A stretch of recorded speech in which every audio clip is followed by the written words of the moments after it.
ආයිබෝන් කළ පිළිවෙන තොල මගේ YouTube channel එකට දත්වල මේ ගජවලා ඉන්නේ ටෙක් සෙල්ලින් වෙන සුප්‍රීම වීඩියෝවක් එක්ක අද අපි කතා කරන්න යන්නේ ඔයාලගේ කම්පියුටර් එකේ සිස්ටම් පර්ෆෝමන්ස් චෙක් කරගන්න කොහොමද කියලා.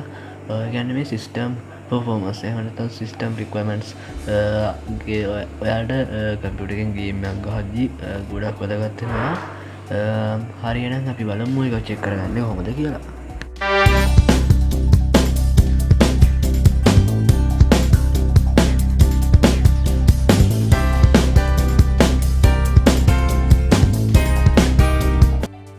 මුලින් මොලගේ කම්පියුටර් එහෙම නැත්නම් this PC හරි my PC හරි මොකක් හරි කියලා දෙන අන්න එක ඕපන් කරගන්න ඕනේ. මගේ දෙන කම්පියුටර් කියලා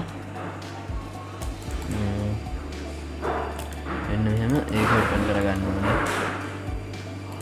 හරි ඊට පස්සේ දැන් ඔයාලා මෙන්න මේ ඩිස්ක් වලට නැති මෙන්න මේ නිකන් හිස් ප්‍රදේශයේ මෙන්න මේ රයිට් ක්ලික් කරන්න ඕනේ. ඊට පස්සේ ඔයාලා මේ යටම දෙන මේ ප්‍රොපර්ටිස් කියන එක දෙන්න ඕනේ. හරි ඊට පස්සේ ඔයාලට මෙන්න මේ වගේ වින්ඩෝස් එකක් දැන් ඕපන් වෙයි. අලුත් එකක් මෙන්න මේ විදිහට මෙන්න මේක තමයි ඔයාලගේ සිස්ටම් එකේ තියෙන performance එකම. මෙන්න ඔයාලට පෙන්නන මේ view basic information about your computer කියලා. මෙතනින් ඔයාලගේ rating එක පෙන්නනවා, ඔයාලගේ processor, install memory, system type, pin and touch ඒ වගේ හැමදේම මෙතනින් පෙන්නනවා. මෙන්න මෙතනින් තමයි ඔයාලගේ system requirements ඔයාලා check කරගන්න පුළුවන් ඔයාලට. හරියනම් ඔය තමයි දැන් වීඩියෝ කොහොමද නම් අපේ ලයික් කරන්න, සබ්ස්ක්‍රයිබ් කරන්න, ෂෙයා කරන්න.